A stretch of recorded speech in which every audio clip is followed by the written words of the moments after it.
Hello everyone, welcome to my channel. With this video, I'd like to start a new series that I name it as Respect the Expert, right? So maybe it doesn't sound like that good, but in those videos, I'm hoping to share some research studies in a less boring way. Let's put it that way, right? And I'm gonna start with one of my own research today, and I'm hoping in upcoming videos, I will maybe invite other researchers, my colleagues, co-authors, and then talk about their papers as well, or I will just, talk about some of the papers that I like too, okay? So in this one, I will briefly introduce how you can sustain customer interest with new technologies, or as we call it, just do it, okay? I know it is cheesy, it sounds like just do it, but it's not. It is just do it, and we have a framework named after it. So let's start. So we all know that new technologies attract our attention. We have artificial intelligence, robotic process automation, blockchain, Web 3.0 applications, Industry 4.0, humanoid robots and more, right? So there are more and more coming and coming, okay? So, and then companies, brands, they want to do something about it, right? So they said that we need to use those new technologies because that's where the hype is. We should do something about it, okay? And according to some research, 9 in 10 leading businesses have ongoing investments in artificial intelligence, okay? So 90% of businesses, they already have invested. They have investment in artificial intelligence, and then probably the remaining one business in out of 10 will also start doing it soon, okay? Also, we keep producing apps every month, right? But there are currently 1.96 million, more than maybe that one, in the Apple Store, and 30,000 new applications are added every month. So we are relentless. We are producing apps every month again and again. And there is a similar scenario in Google Play Store. There are almost 3 million applications, and every month there are 70,000 new applications added every month, right? So it is crazy. So what should we do, right? Because it is not that promising. When you look at all those new technologies, all the investment we are making, we are trying to combine new technologies into like AI in mobile apps, right? So data mining or e-commerce application mobile apps. We are trying to do as brands. When I say we, not only me, right? So we are all trying to do something to get the leverage of these new technologies. But there are like, of course, there is a cost part of it as well. We bear the cost too. Even if like a simple apps like like a calculator type of apps, it costs you money. Okay, so if you like to do a calculator type of simple app, it costs you $10,000 to $40,000 if you have no coding skills or design skills. I mean, nowadays you can actually do everything on your own with some chatbots, generative AI, text to image generators. You can get some design ideas, also you can get some coding help. But let's say you don't have any of those skills, you have to pay at least $10,000, $40,000.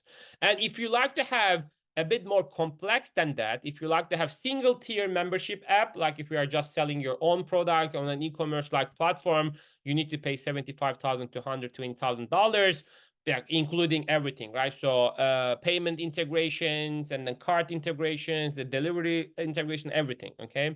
If we increase that complexity a bit more even and have like 2-tier membership where you have sellers and buyers, like a marketplace, then you need to pay a bit more, up to $180,000, okay?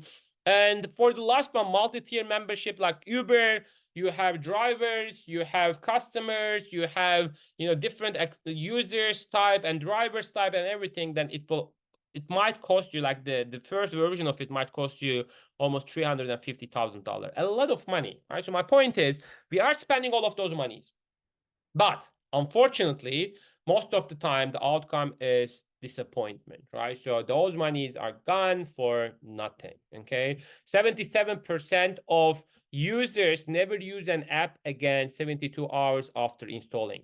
So can you imagine, you spend all those money, you on top of it, you advertise the new app, and people download it, which is success, but then they never use it after 3 days, right? That is actually really upsetting.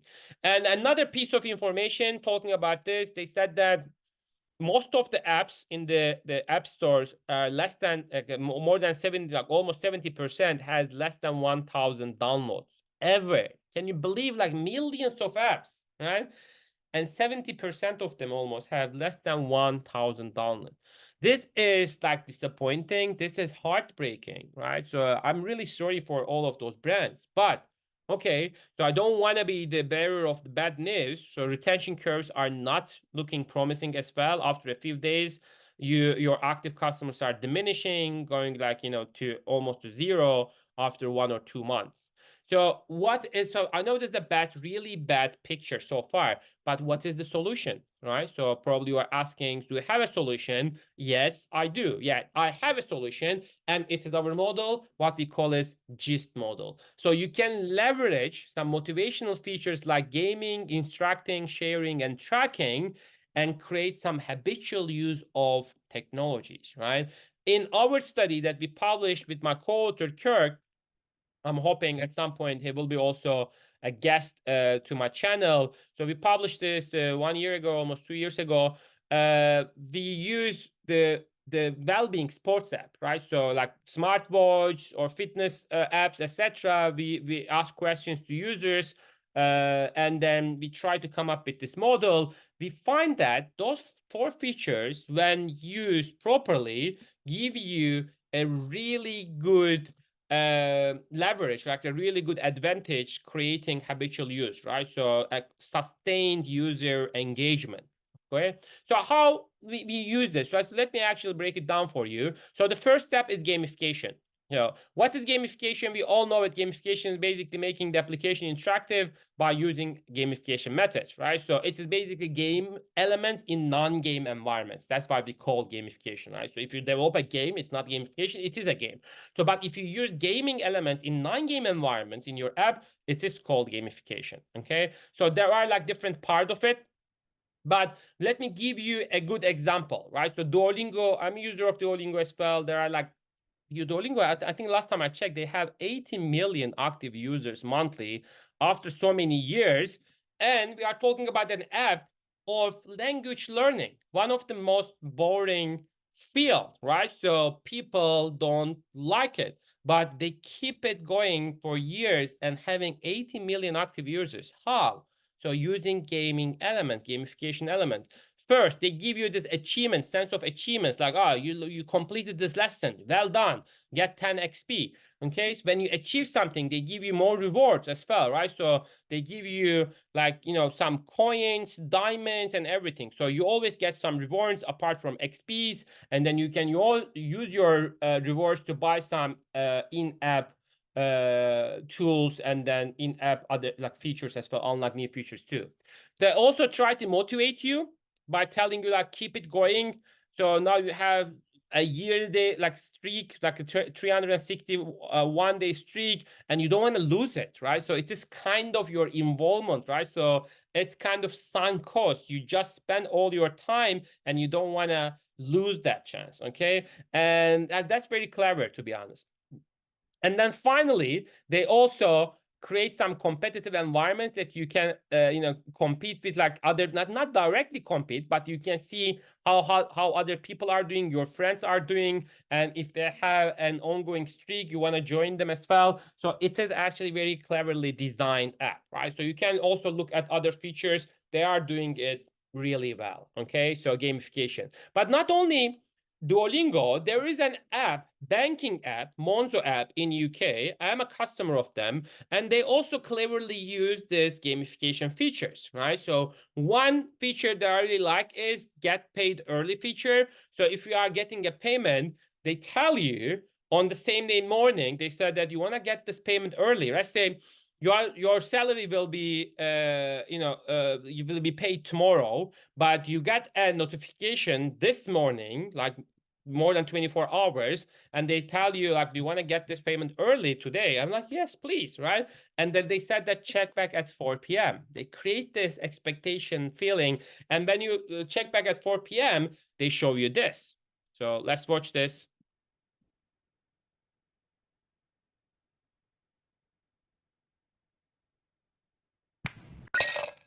So very simple. You literally drag and drop money symbol, like some monies, virtual monies into your wallet, and then you get this cha-ching feeling and sun, and said that your money is in your account. And with like simple features like that, they managed to get 4 million users in 4 years in any physical services. They don't have any physical branch. It's purely online and like a mobile app only. And without even issuing a credit card. They recently started to issuing credit cards and offering some credits, etc.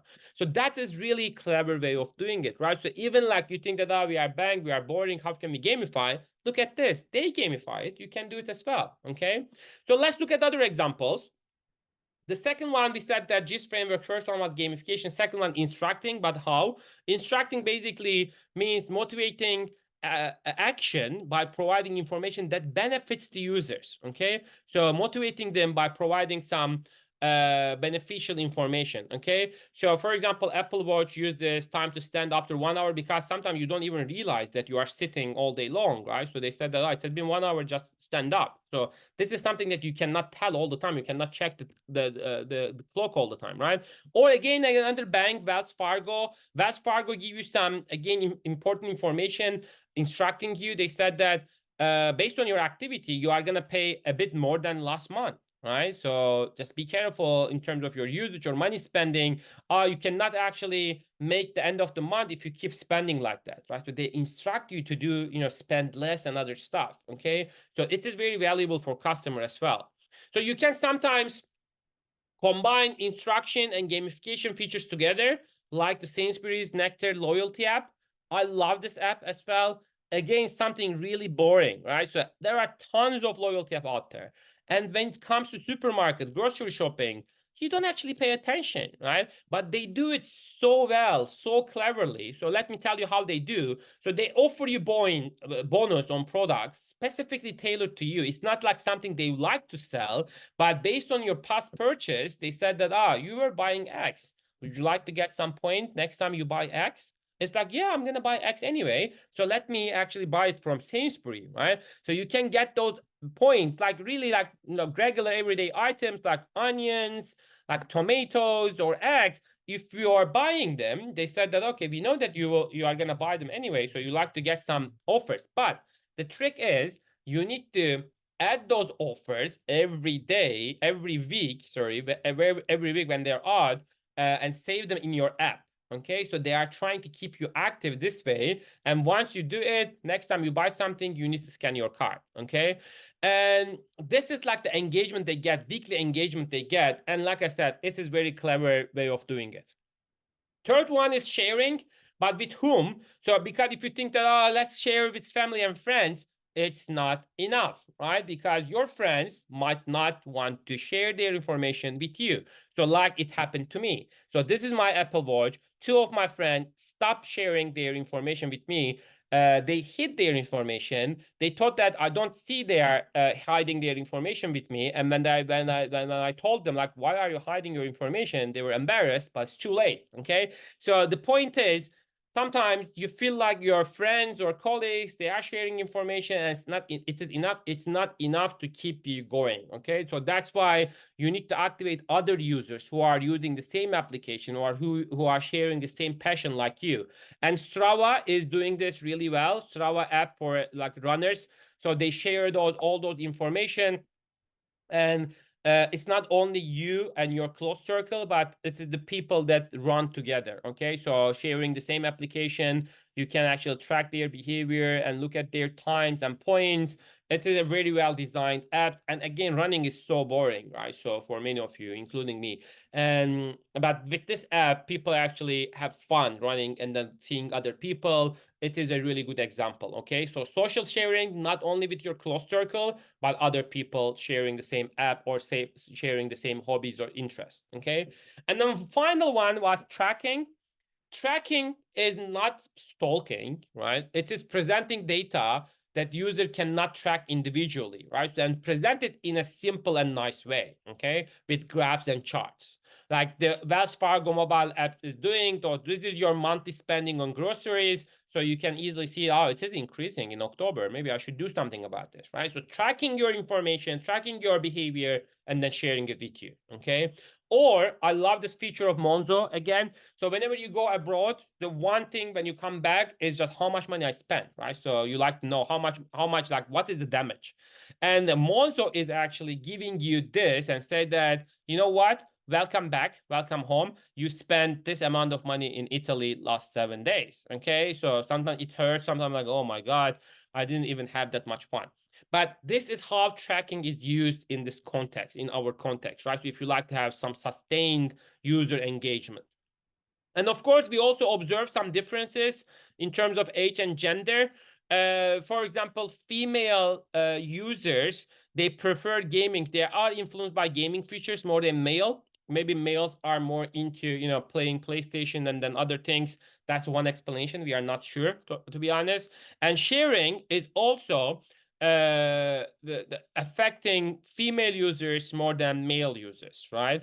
So those are some gender and age behavior. When we look at the age, old people, right? So relatively, in terms of age, relatively old people, they prefer gaming feature. Again, we think that they are not playing game compared to younger audiences. That's why they enjoy having this game elements and like serious apps.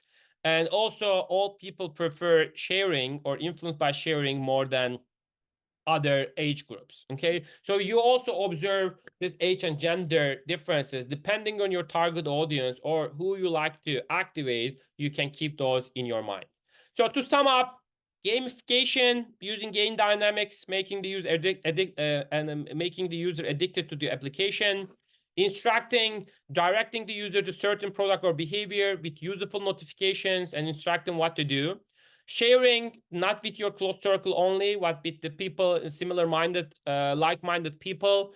And then tracking, sharing the data user cannot track with visuals and highlighting the important part. Okay. So overall, we call this just do it. If you like to have engaging technology, then use this framework for your own benefit. Okay.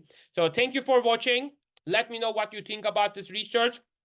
And you can read the full paper on my profile as well. You can search for it on Google. It's on my Google Scholar profile. It should be free to access.